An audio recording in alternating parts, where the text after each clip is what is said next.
Today we have the second half of the Kingdom of Wrenly, Book 6, Beneath the Stone Forest.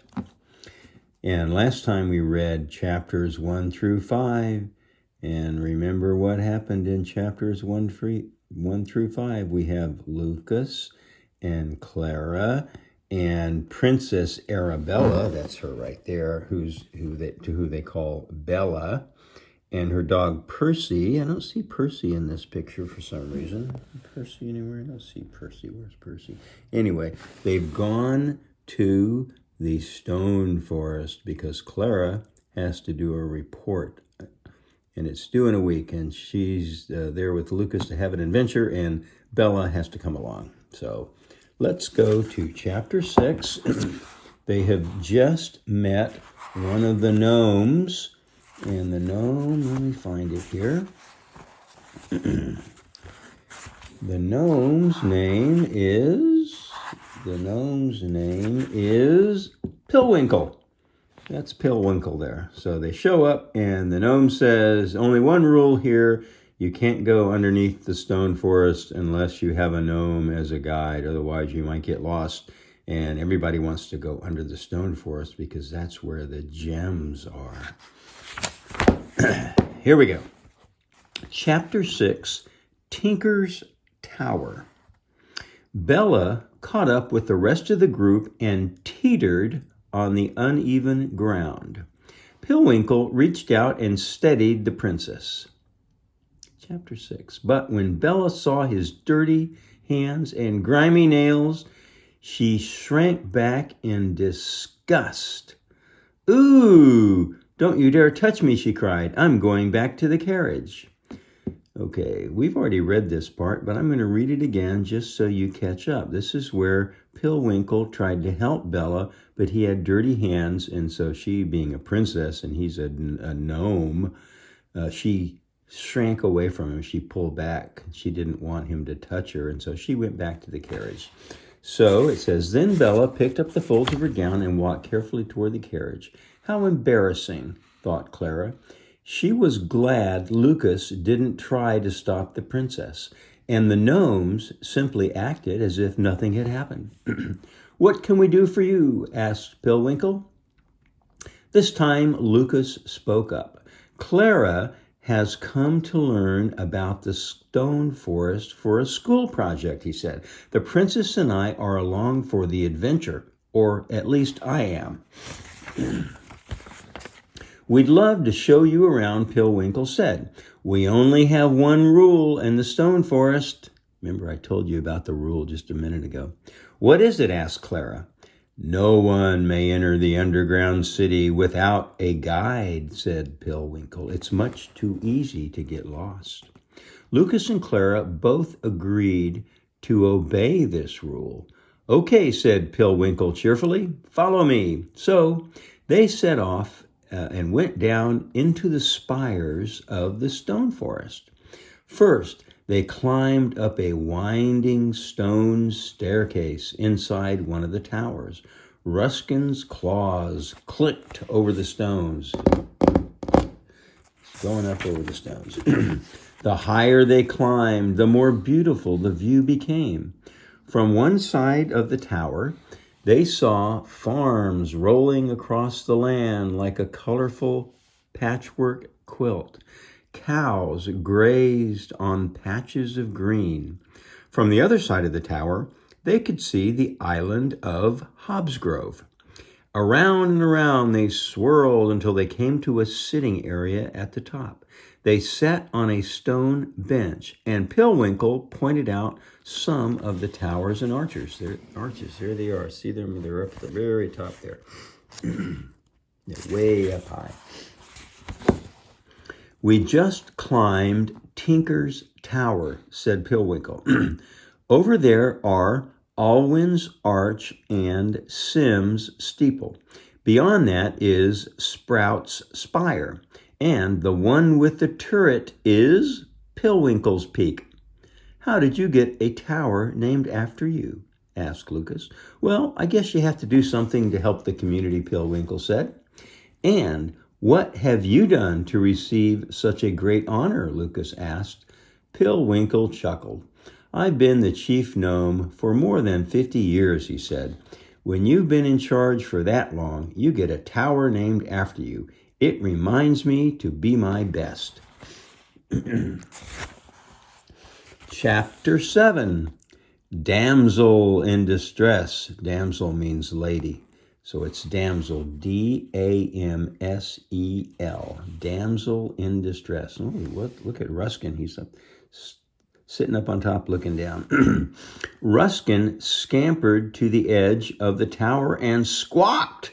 Excuse me, Pillwinkle, Lucas said. Then he rushed to his dragon's side. What is it, Ruskin?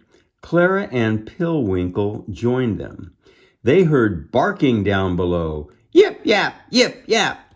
It sounds like Percy, said Lucas. They all carefully peeked over the edge of the tower. That's because it is Percy, Clara cried. Okay, so you see them leaning over the edge of the tower there on the left, and over on the right, you see somebody down there. You see way, way, way down there is Bella and Percy. They watched as Percy chased a squirrel and Bella stumbled after them. She tripped over her gown with every step.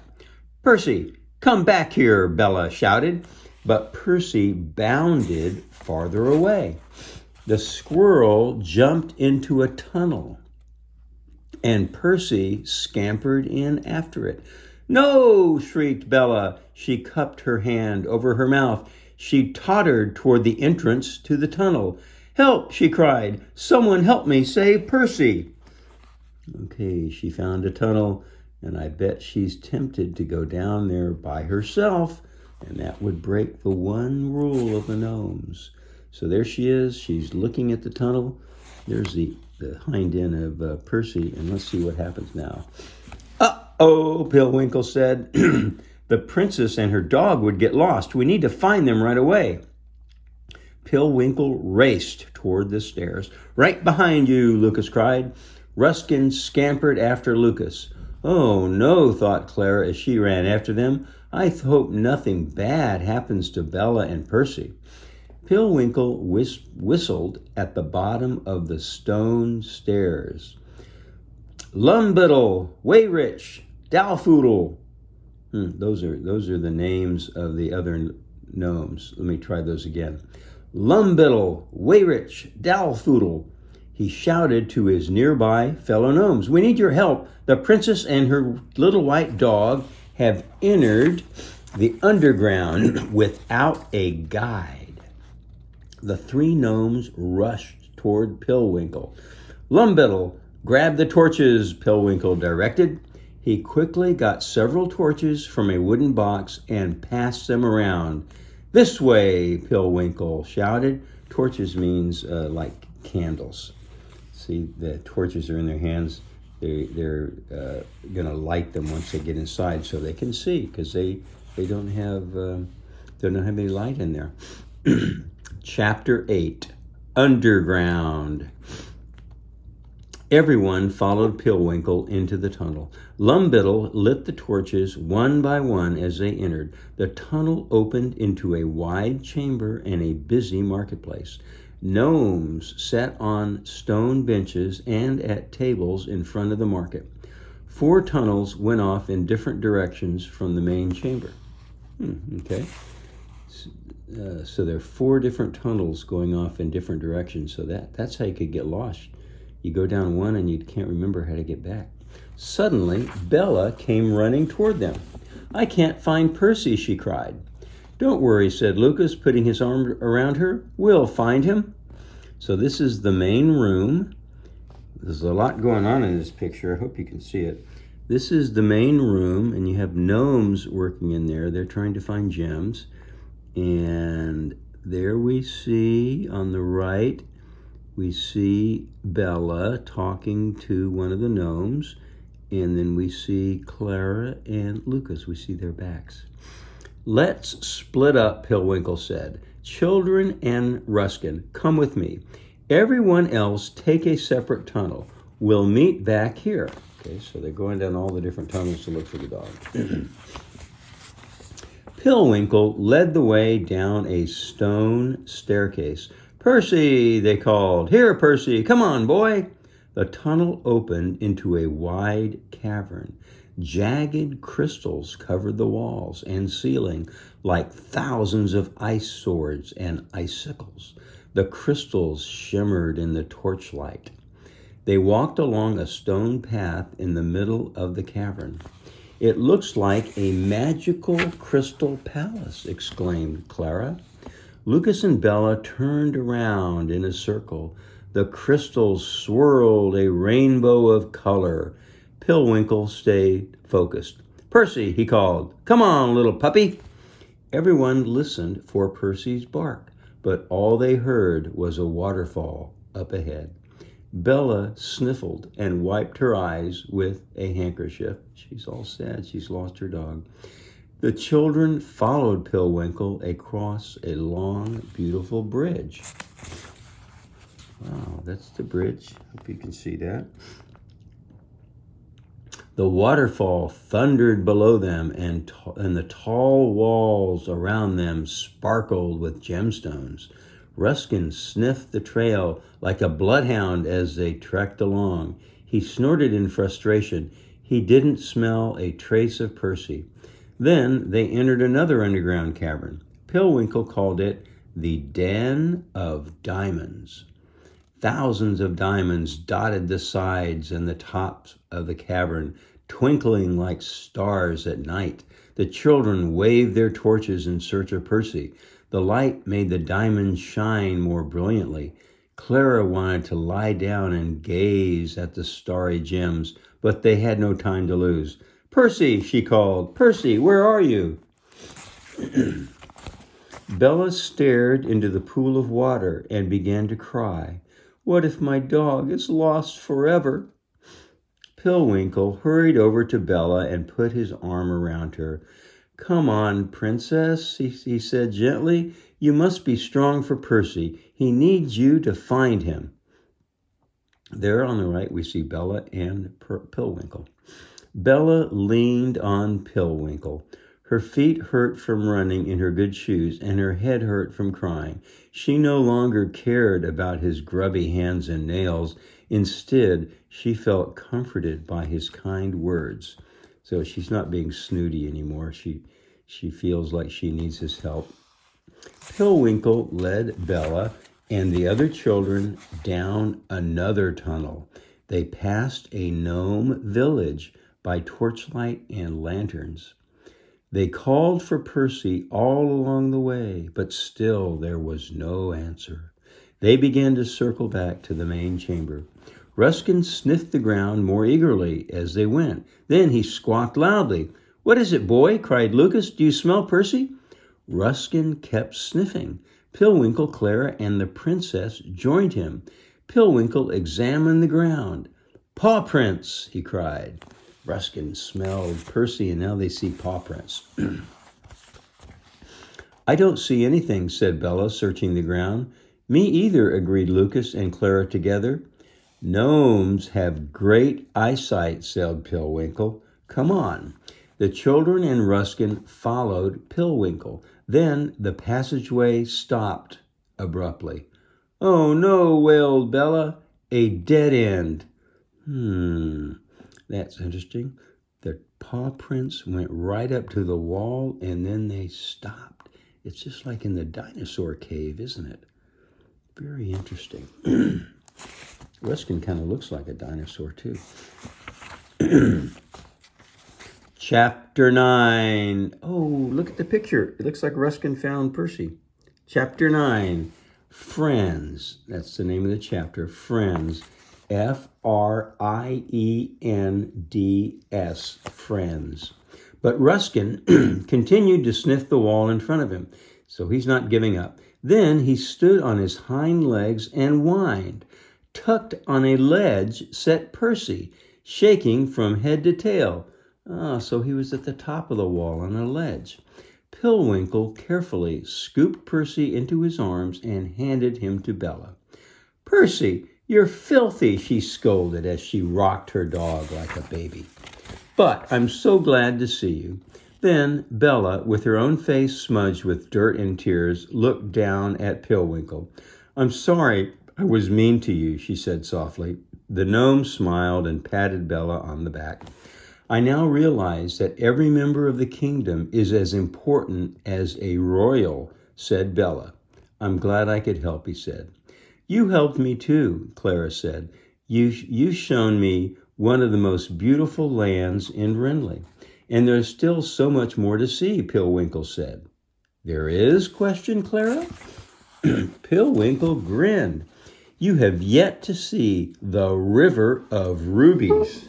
Here it is, the River of Rubies.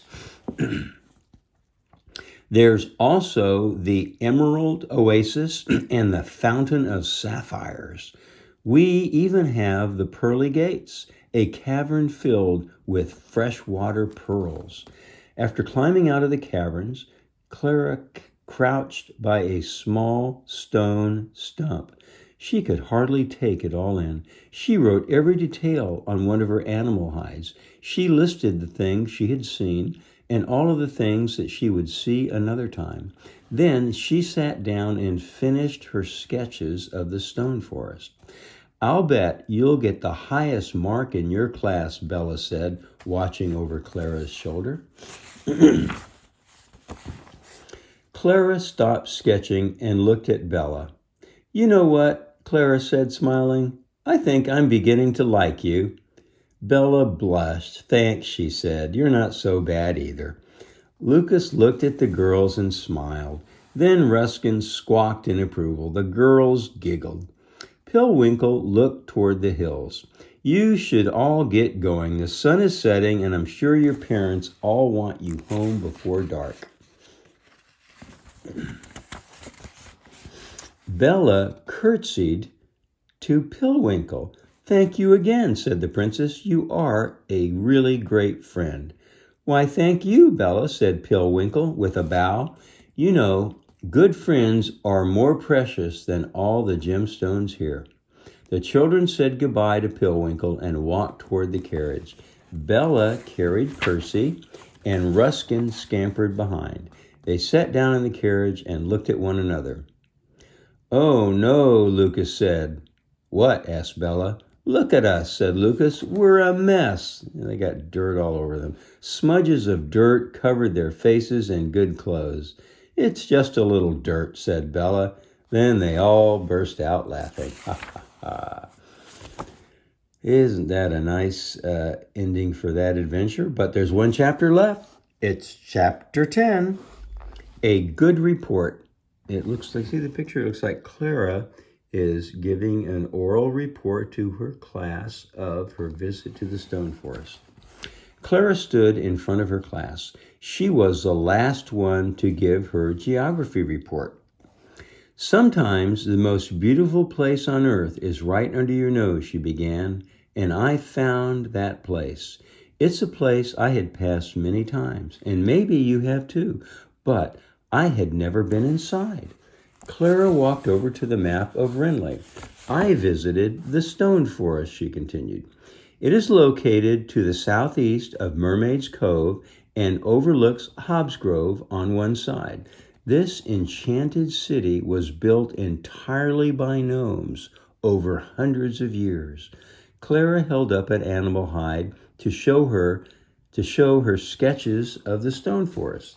Those are her sketches right there and right there. "Not only are the arches and towers beautiful, but you can also climb up winding stairs inside and outside the structures. The views of Wrenly are amazing. Underneath the spires is a stunning underground world. There is more treasure in these tunnels than in all the fairy tales ever written." Then Clara told the story of Princess Bella and her missing dog. She described Pillwinkle, the other gnomes, and the caverns of crystals and jewels. She showed her classmates the route they had taken through the tunnels and described what they had seen. "An entire world exists beneath the stone forest," said Clara. "There are homes, stores, roads, bridges, and tumbling waterfalls. But the best part about the stone forest was the new friends I made. Clara pulled out 2 more animal hides. One had a sketch of Pillwinkle, and the other had a sketch of Princess Bella. "We will be friends forever," said Clara, ending her report. Mistress Carson and the children clapped for Clara. Clara handed her animal hides to her teacher. Then the children ran outside for lunch and recess. Mistress Carson stayed behind and pulled out a needle and thread. She began to sew the children's animal hides together. A few days later, Mistress Carson finished the tapestry. When sewn together, the pieces of the hide formed a map of the kingdom. She hung it in the classroom for everyone to admire. See, there's Bogpurp, there's Gobwood, there's Hogwhips or something, and the Stone Forest and Mermaid Cove. All the children, there's Crestwood over there. The children visited different places, so she sewed the pictures of them together so everyone could see them. The end. Wow, that was good. I really liked the ending because Princess Bella lost her snootiness and she became friends with a commoner. And it just takes a little getting used to discover that people are just people and nobody's better than anyone else, even if the custom is you have to curtsy. That was it. That was The Kingdom of Wrenly, Beneath the Stone Forest. I hope you liked it. Bye-bye.